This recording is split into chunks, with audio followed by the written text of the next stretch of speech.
आज इस सीरीज में हम लोग क्या करने वाले हैं कि एसएससी जेई 2023 की तैयारी को देखते हुए हम लोग करने वाले हैं सबसे पहले भैया कि जो आपके प्रीवियस पेपर हुए हैं अभी 2022 में, आपको पता ही है कि 14, 15 और 16 को, 14 को एक पेपर हुआ था, 15 को 2 हुआ, 16 को एक हुआ था। तो टोटल आपके 4 पेपर हुए थे। तो उन 4 पेपर को हम लोग यहाँ पे सॉल्यूशन बना रहे हैं, देख रहे हैं कि किस तरीके से क्वेश्चन आए थे। और जब हम 2023 की, पहले क्या होता है ना कि अब हम 2023 में अभी अक्टूबर में एग्जाम है, तो हम एक रणनीति, अच्छी सी पृष्ठभूमि तैयार कर रहे हैं। अगर आप इस पूरी क्लास को देखते हैं ना, बहुत ज़्यादा फायदा होने वाला है आपको। आगे तैयारी करने में बहुत मदद मिलेगा। आपको ये अंदाज़ा हो जाएगा कि किस तरीके से क्वेश्चन पूछा गया है। और बाद में जब सारा चीज़ मैं डिस्कस कर लूँगा तो एक एक एनालिसिस लेकर आऊँगा कि 2022 में कैसे क्वेश्चन पूछे गए थे, किस सब्जेक्ट से ज़्यादा पूछा गया था। पहले हम लोग क्वेश्चन को देख लेते हैं कि कौन कौन से क्वेश्चन आए हैं। ये आपको 2-3 दिन आपको जो है भैया एसएससी जेईई की क्लास देखने को मिलेगी। 2022 में जो एग्जाम के आपके एग्जाम हुए हैं, तो उनको हम यहाँ पे सॉल्यूशन बना रहे हैं। तो ताकि फिर आगे हम डीडीजे की तैयारी करेंगे। आप लोगों ने कहा था डीडीजे की क्लास लेकर आइए, हम उसकी क्लास लेकर ज़रूर लेकर आएंगे। पर जो है सबसे पहले हमारा दायित्व है कि जो आपके 2022 में एसएससी जेईई का एग्जाम हुआ है, उसके जितने भी एग्जाम, जितने पेपर हुए हैं, जितने सेट बने थे, उन सबको हम सॉल्यूशन बना लेते हैं कि कौन कौन से क्वेश्चन आपके आए थे। तो इससे पहले हमने पार्ट 1 वीडियो कर रखी है जिसमें हमने 10 क्वेश्चन किया था, ज़्यादा उसमें नहीं किया था। पहले आप लोग उसको क्लास को देख लीजिएगा विद एक्सप्लेनेशन। हम लोग एक्सप्लेन करके चल रहे हैं, ये ऐसा नहीं है बस इसका आंसर ये होगा, इसका आंसर ये, ऐसा नहीं कर रहे हैं। हम लोग एक्सप्लेनेशन के साथ में कर रहे हैं ताकि आपको कुछ सीखने को मिले। ठीक है, अब एबीसीडी तो बहुत कर ली हम लोग, अब एबीसीडी हमको नहीं करना है, हमको अच्छे से समझना है और सीखना है, आगे चलना है। तो अगर आप ये चैनल पर नए हैं तो चैनल को प्लीज़ बेल आइकन को प्रेस करके और चैनल को सब्सक्राइब ज़रूर कर लीजिएगा। चलिए हम स्टार्ट करते हैं क्लास को। और लगभग हमने जितने क्वेश्चन कर लिए हैं, 11 क्वेश्चन तक शायद हो गया था।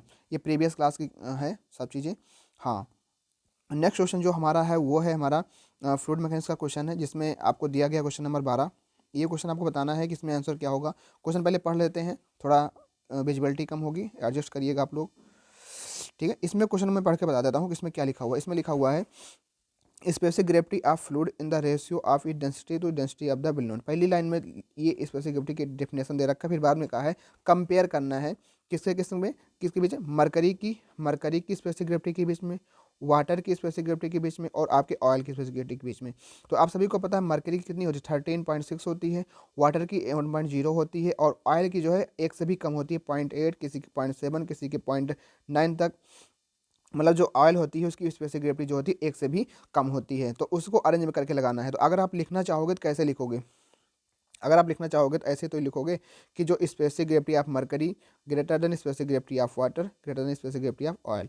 तो इस ऑप्शन को ढूंढ लो, वही आपका आंसर हो जाएगा। कुछ था इसमें? कुछ नहीं था। देखिए ऑप्शन नंबर 3 ही आपका राइट आंसर हो रहा है, क्योंकि स्पेसिफिक ग्रेविटी ऑफ मरकरी एक क्यों नहीं होगा भैया? एक क्यों? ऑयल की स्पेसिफिक ग्रेविटी जो होती है कम होती है। कभी आप देखो कि जब पानी, आपका कोई कंटेनर होता है, अगर इसमें मान लो पानी भरा है यहाँ पे, तो आप इसके ऊपर जब ऑयल डालते हो तो क्या ऑयल उसके अंदर डूब जाता है? डूबता नहीं है, उसी पर तैरता रहता है। तो कहीं ना कहीं ऑयल क्या है, पानी से भी हल्का है।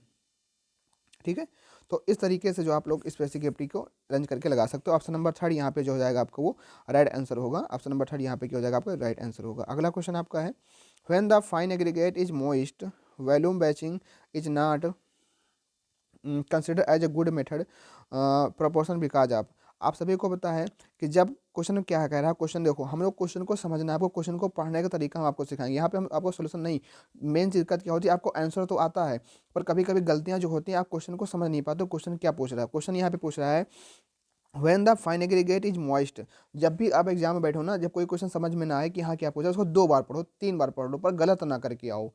When the fine aggregate is moist, अगर आपको पता है अगर कोई फाइन एग्रीगेट होगा और मॉइस्ट होगा, मतलब कि उसमें जो है वाटर कंटेंट विद्यमान है और वो आर्द्र है, तो वॉल्यूम बैचिंग। तो आप सभी को पता है कि जब भी हम लोग मिक्सिंग करते हैं तो एक आपको वॉल्यूम बैचिंग होता है, एक आपका वेट बैचिंग होता है।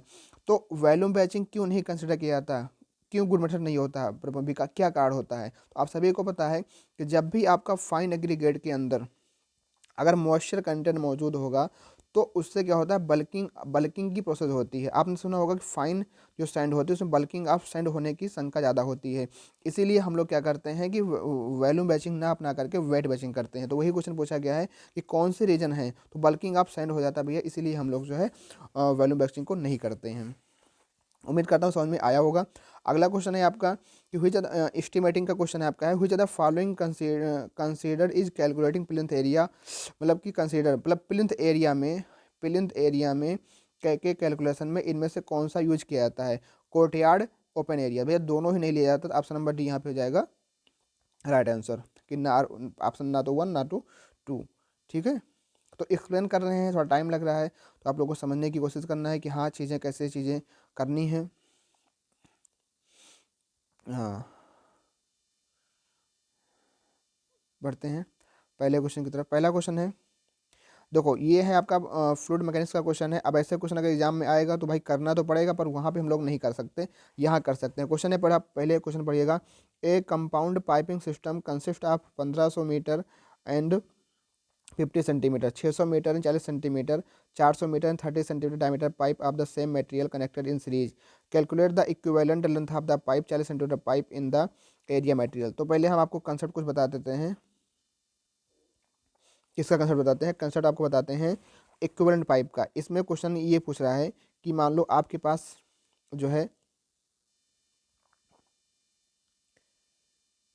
3 पाइप ऐसे लगी हैं, ठीक है, ये आपके पास 3 पाइप ऐसे लगी हुई हैं सीरीज में, ठीक है।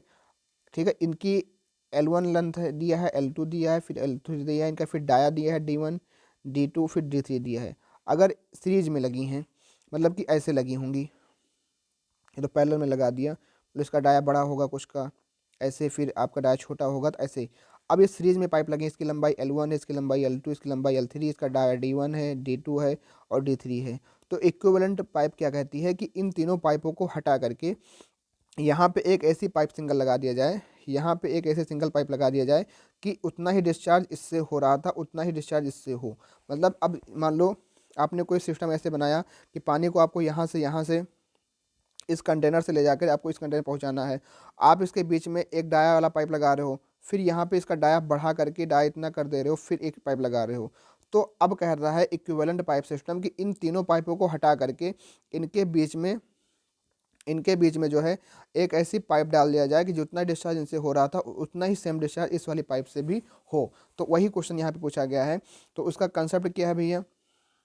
उसका कंसेप्ट क्या होता है, उसका फार्मूला क्या यूज होता है? तो उसका फार्मूला क्या यूज होता है कि इक्विवेलेंट लेंथ की पाइप का लंबाई डिवाइड बाई कैपिटल डी। यहाँ पे क्या करेंगे? कैपिटल डी की कैपिटल डी की पावर 5 बराबर L1 अपान D1 की पावर 5 प्लस L2 अपान D2 की पावर 5 प्लस L3 अपान D3 की पावर 5।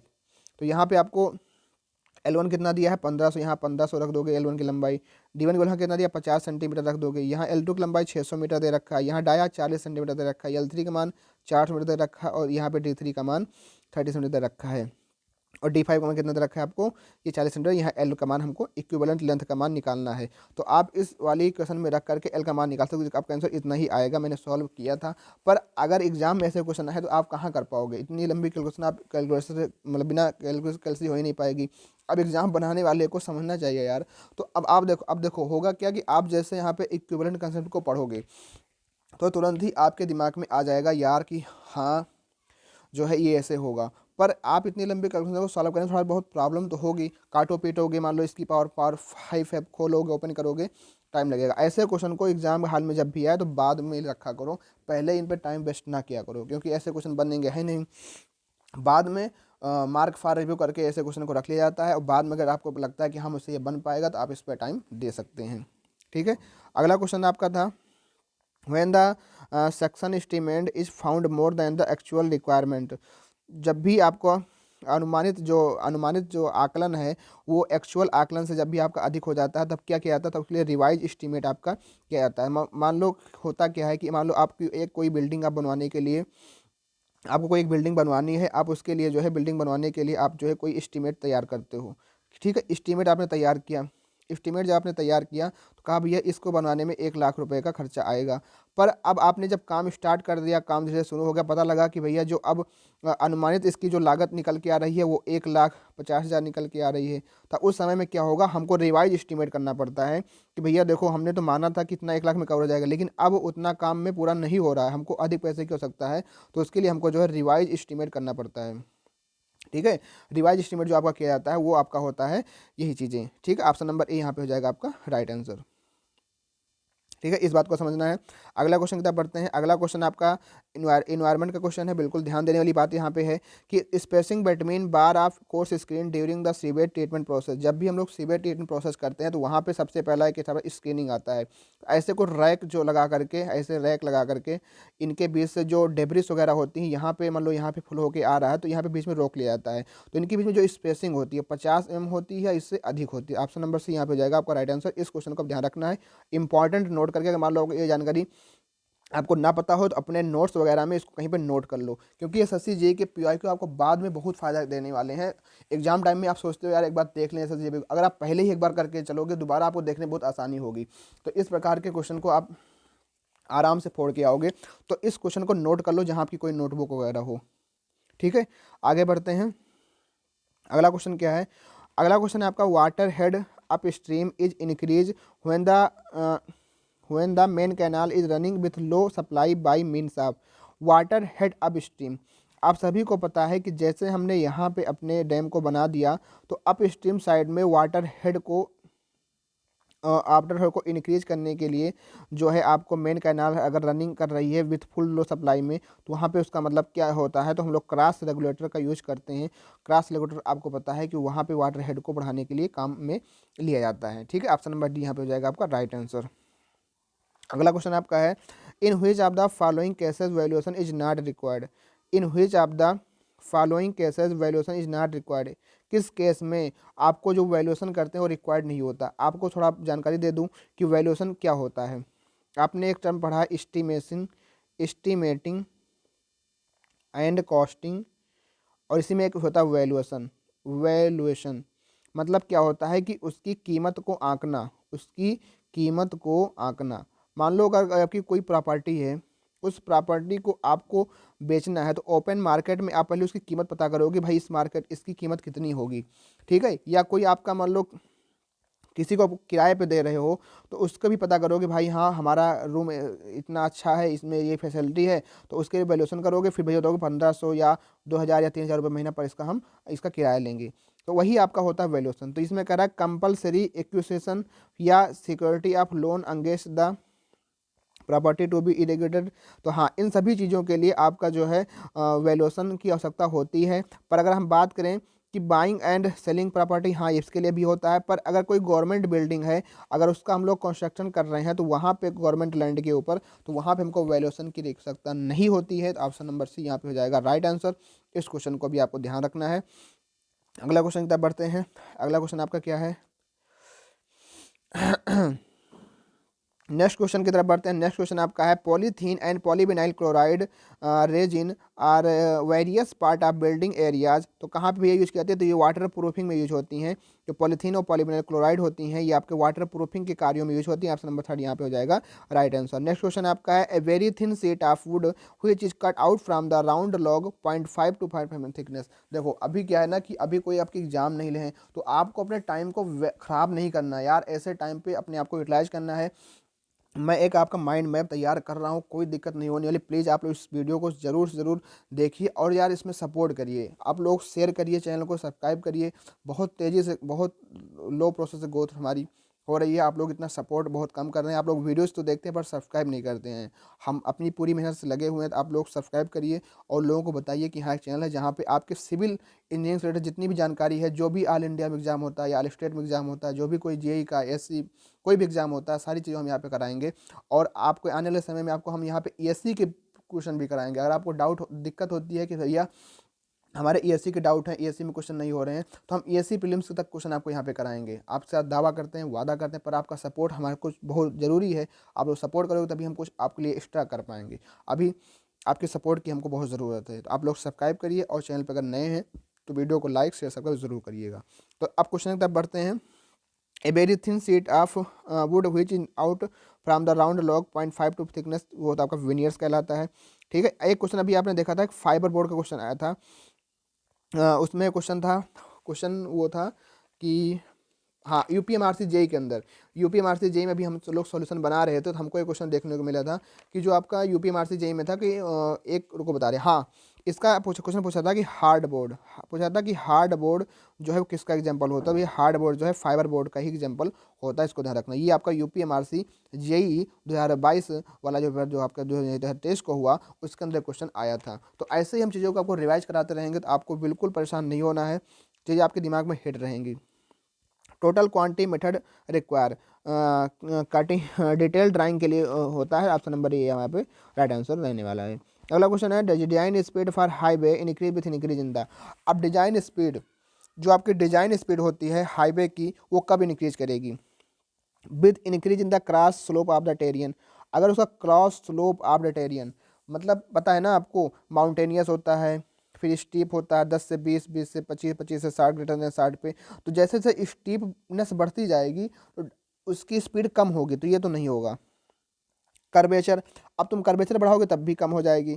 ट्रैफिक डेंसिटी बढ़ेगी तब भी स्पीड कम होगी। पर quality of the payment material, अगर जो आपकी रोड सरफेस बनी, जो आपकी रोड सरफेस बनी जहाँ पे आपकी रोड चलेगी, जिसपे हमारा कैम्बर जिसको हम लोग कहते हैं, अगर ये रोड काफ़ी अच्छी है, काफ़ी स्मूथ है, और इसके ऊपर पेमेंट मटेरियल काफ़ी स्मूथ चिकनेस है, तो इस पर गाड़ी बहुत तेज़ी से भागेगी, उसकी स्पीड क्या होगी, बहुत तेज़ी से बढ़ जाएगी। तो ध्यान रखना क्वालिटी ऑफ पेमेंट मटेरियल, अगर पेमेंट का मटेरियल बहुत अच्छा है और इसके ऊपर स्मूथनेस तरीके से हमारी गाड़ी इसके ऊपर चली जा रही है, तो वहाँ पे आपका जो है स्पीड आपको बहुत ज़्यादा देखने को मिलेगा।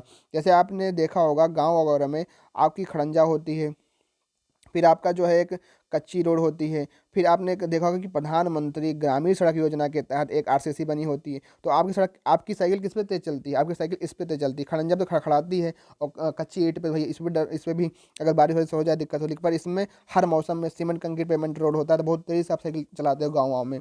तो यही यही सब तरीका होता है। ठीक है, अगला क्वेश्चन आपका है कि a cantilever beam of span L is subjected to UDL. तो मैं थोड़ा दिखने में दिक्कत कम होगी, पर मेरे ऊपर विश्वास कीजिए, मैं इस क्वेश्चन को आपको बताने की कोशिश करता हूँ थोड़ा अलग तरीके से। वो क्वेश्चन जो है वही क्वेश्चन बताता हूँ, क्वेश्चन क्या कहा गया है उसको मैं बना के दिखाता हूँ। क्वेश्चन में ये कहा गया है कि आपकी एक क्या है, कैंटिलीवर बीम है। ठीक है, क्वेश्चन बहुत आसान है, कर लेंगे। ठीक है, अब कैंटिलीवर बीम की लंबाई कितनी है, एल दिया है। चलो भैया, अब इसको हम 3 पार्ट में कहा है कि बांट दो, L/3, L/3 और L/3। चलो भैया बांट दिए।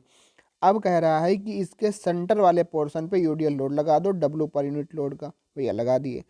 अब ये कह रहा है कि आप हमें शियर फोर्स निकाल के दिखाओ, कहाँ पे, फिक्स एंड पे, और कहाँ पे, मिड स्पैन पे। मतलब कि आपको शियर फोर्स यहाँ पे निकालना है और शियर फोर्स आपको यहाँ निकालना है। अब आ जाओ इधर, पढ़ लो। A cantilever beam of length L is subjected to UDL of intensity W per unit length, its middle 1/3 part, calculate the shear force and mid span on the fix end. मतलब शियर फोर्स निकालना है mid span पे, देखो option में mid span पे, fix end पे, मतलब mid span fix end पे आपको निकाल के दिखाना है। कैसे करोगे, देखो अगर W पर यूनिट लेंथ का यहाँ पे लोड आपका ये लग रहा है, तो इसके मतलब यहाँ पे लग रहा है, इसका मतलब जो टोटल लोड यहाँ पे काम करेगा वो W × L/3 होगा। ठीक है, अगर यहाँ रिएक्शन, इस पर हम ए पॉइंट मान लें, इसको बी मान लें, इसको सी मान लें, इसको हम डी मान लें, तो यहाँ जो रिएक्शन होगी RA वो W L/3 के बराबर होगी। क्यों? क्योंकि भैया नेट पॉजिटिव ऊपर की ओर लग रहा है, नेट निगेटिव को कितना जो फोर्स लग बराबर इक्वल करके हम लोग रिएक्शन निकालेंगे। तो अब जितनी यहाँ पे रिएक्शन जनरेट होगी WL/3 की, उतनी यहाँ पे शियर फोर्स जनरेट हो जाएगी। तो आप इस तरह देख सकते हो, फिक्स एंड पे WL/3, तो फिक्स एंड पे WL/3 आएगा। मतलब ऑप्शन नंबर यही इस एक आंसर है जिसमें फिक्स एंड पे WL/3 आपका लिखा है, ये आपका सही हो जाएगा। तो आप अगर एग्जाम में करते, एग्जाम हॉल में अगर बैठे होते तो इस तरह कर देते कि WL/3 फिक्स एंड पे होगा, हमारा ऑप्शन ये सही हो जाएगा। हमको नहीं मतलब, क्योंकि किसी में WL/3 नहीं आया है। ठीक है, तो एग्जाम हाल में तो ये तरीका होता है, पर हम एग्जाम हाल में नहीं है, हम पूरा सॉल्यूशन देखेंगे किस तरीके से WL/6 आपका आता है। चलो भैया, इसको देखने से पहले थोड़ा एक बार और चीज़ रिवाइज कर लो कि जब कभी आपका कोई सिंपली सपोर्टेड बीम होती है और उसके ऊपर उसके ऊपर मान लो कोई सिंपली सपोर्टेड बीम होती है, उसके ऊपर पॉइंट लोड डब्लू लगा होता है, तो उसका शेयर फोर्स डायग्राम कैसे बनता है, W/2, यहाँ आ जाएंगे W नीचे की ओर, WL/2 इस तरह बन जाता है। और उसका जो बेंडिंग मोमेंट होता है WL/4 आता है, इस तरह बन जाता है। पर वही अगर मान लो आपका यूडीएल लोड लग जाए तो वहाँ पे आपको शेयर फोर्स की बात करें तो यहाँ पे WL टोटल लोड आता है और WL/2 और WL/2 इधर, तो इस तरीके से आपका शेयर फोर्स डायग्राम बनता है। और वहीं हम बात करें यूडीएल की बेंडिंग मोमेंट डायग्राम की, तो इस तरीके से आपका पैराबोला में आपका W² लोड यहाँ पे टोटल आपका लोड यहाँ पे लग जाता है। तो आपने देखा कि किस तरीके से यहाँ पे चेंज हो रहा है शेयर फोर्स में। और यहाँ पे थोड़ा एक गौर कीजिएगा, अगर जब कभी लोड आपका पॉइंट लोड लगा होता है तो जो शेयर फोर्स में वेरिएशन होता है वो कांस्टेंट तरीके से होता है, और बेंडिंग मोमेंट डायग्राम में वेरिएशन लीनियर में होता है, इस फॉर्म में स्ट्रेट लाइन के फॉर्म में होता है। पर जब कभी यूडीएल लग जाता है तो उस फॉर्म में आपका जो शेयर फोर्स डायग्राम होता है वो लीनियर वेरी करता है, और का बेंडिंग मोमेंट आपका किस में जाता है, पैराबोलिक बन जाता है। तो अब थोड़ा यहाँ पे आ जाइए, ठीक है। अब इसका हम शेयर फोर्स डायग्राम बनाने की कोशिश करते हैं। इस वाले फिगर का हम शेयर फोर्स डायग्राम बनाने की कोशिश करते हैं। आपको समझाने से थोड़ा टाइम लग रहा है, बाकी बहुत आसान क्वेश्चन है, कोई दिक्कत वाली बात नहीं है, बनाएंगे। तो इस वाले पॉइंट पे जब हम नीचे की ओर जाएंगे तो यहाँ पे हम कितना जाएंगे, WL/3, ठीक है। अब यहाँ ए पॉइंट पे, फिर उसके बाद आपका ये बी पॉइंट है यहाँ पे, फिर यहाँ पे सी पॉइंट है, फिर आपके यहाँ पे डी पॉइंट है। तो आप लोग बताइए क्या ए से बी तक कोई लोड लग रहा है? जब ए से बी तक कोई लोड नहीं लग रहा है तो ये आपका कांस्टेंट चलेगा, बिल्कुल ऐसे कांस्टेंट चलेगा। फिर बी से सी के बाद में यूडीएल लोड लगा है और यूडीएल लोड सी पे ख़त्म है, तो यहाँ पे क्या हो जाएगा, 0 हो जाएगा, तो ये स्ट्रेट पोर्शन में चलेगा, ठीक है। अगर इतना समझ में आ गया तो अब क्वेश्चन में कुछ है नहीं, अब क्वेश्चन में कुछ नहीं है, बस थोड़ा सा आपको दिमाग लगाना है हल्का सा। देखो आपको ये पता है कि यहाँ तक भी WL/3 रहेगा और यहाँ भी WL/3 है। आपको मिड स्पेन यहाँ आपको निकालना है, इस वाले लाइन पे हमको शेयर फोर्स की वैल्यू हमको निकालनी है। आपको पता है ये वैल्यू कितनी है, WL/3 है। ये लंबाई कितनी होगी, L/3 होगी। आधी लंबाई कितनी होगी, L/6 ये भी होगी, L/6 ये भी होगी। अब यहाँ पे अब यहाँ पे आप लगा दो सिमिलर एंगल ट्रेंगल, कितने में, एक बार तो इसमें लगा दो, ये एंगल लो, ट्रेंगल ले लो। फिर एक बार ट्रेंगल कौन सा लोगे भैया, एक बार ट्रेंगल ये वाला लोगे, ये ट्रेंगल आप लोगे, आप एक बार ये ट्रेंगल लोगे, कौन सा, एक बार ये ट्रेंगल लोगे, ठीक है, ये ट्रेंगल ले लोगे। और एक बार जो ट्रेंगल आप लोगे वो ये वाला लोगे, कौन सा भैया लोगे, ये वाला लोगे, ये वाला, और यहाँ से ये वाला लोगे। अब दोनों ट्रेंगल में सिमिलर एंगल ट्रेंगल प्रॉपर्टी लगा दो, तो यहाँ पे क्या है, WL/3 डिवाइड बाई के L/3 टोटल लंबाई पर बराबर, यहाँ F का मान निकालना है तो F डिवाइड बाई कितना, L/6, ठीक है। अब इसको सॉल्व कर लो, इसको जब सॉल्व करोगे तो जाएगा WL/3 इंटू 3 ऊपर जाएगा, L नीचे आएगा, F इंटू 6/L हो जाएगा। इस L से L कैंसिल, इस W से, इस 3 से 3 कैंसिल। F का मान निकालोगे, W यहाँ L से गुणा होगा, बाई 6 होगा, तो शेयर फोर्स जो वैल्यू आएगी वो WL/6 आपकी आएगी, ठीक है। तो आप देख सकते हो कि यहाँ पे आपका मिड स्पेन पे WL/6 ही आ रहा है और फिक्स पे WL/3 आ रहा है। तो इस तरीके से जो है आपको इस वाले कैंटिलीवर बीम का आपको निकालना था शेयर फोर्स डायग्राम और उनकी वैल्यू को, ये हमारा डायग्राम हो गया। तो आप जो है एग्जाम में बैठे होते हैं तो हमने बताया ना किस तरीके से करना होता है। क्वेश्चन देखो बाहर नहीं होता, क्वेश्चन को आप थोड़ा ऑब्जर्व करोगे ना तो आसानी से क्वेश्चन इजीली सॉल्व हो जाता है, कोई दिक्कत वाली बात नहीं होती है। पर उसी को हम लोग कॉम्प्लिकेट बना लेते हैं, तो वही क्वेश्चन जो है बहुत ज़्यादा हमको परेशान कर देता है, ठीक भैया। चलो आगे बढ़ते हैं, आगे बढ़ते हैं, आगे आगे चलते हैं। उम्मीद करता हूँ समझ में आ रहा होगा, आप लोग क्लास का आनंद ले रहे होंगे।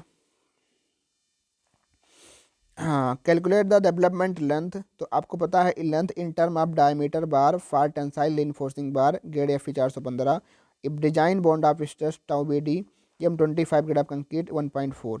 अब भैया बहुत लोग इसमें कहेंगे भैया हम इसमें WSM लगाएं कि आपको LSM लगाएं। तो देखो भैया जो ये वैल्यू 1.4 आपको दे रखी है वो टाउ BD की वैल्यू जो आपको यहाँ पे दे रखी है, क्योंकि आपको पता है कि LD आपका एक होता है sigma ST into 5 divide by 4 tau BD। तो यहाँ पे भैया जो वैल्यू आपको दे रखी है, एक आपका होता है LD बराबर sigma ST into 5 divide by 4 tau BD।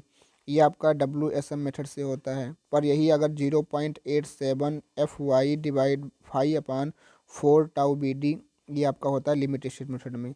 तो क्वेश्चन में आप जब देखोगे तो यहाँ पे जो टाउ BD की वैल्यू दे रखी है M25 ग्रेड ऑफ कंक्रीट के लिए 1.4, तो ये जो वैल्यू 1.4 है वो LSM में ही दे रखी है। ठीक, तो अगर हमको अब फिर अगर LSM में दे रखी है तो हमको यही वाला फार्मूला यूज करना पड़ेगा।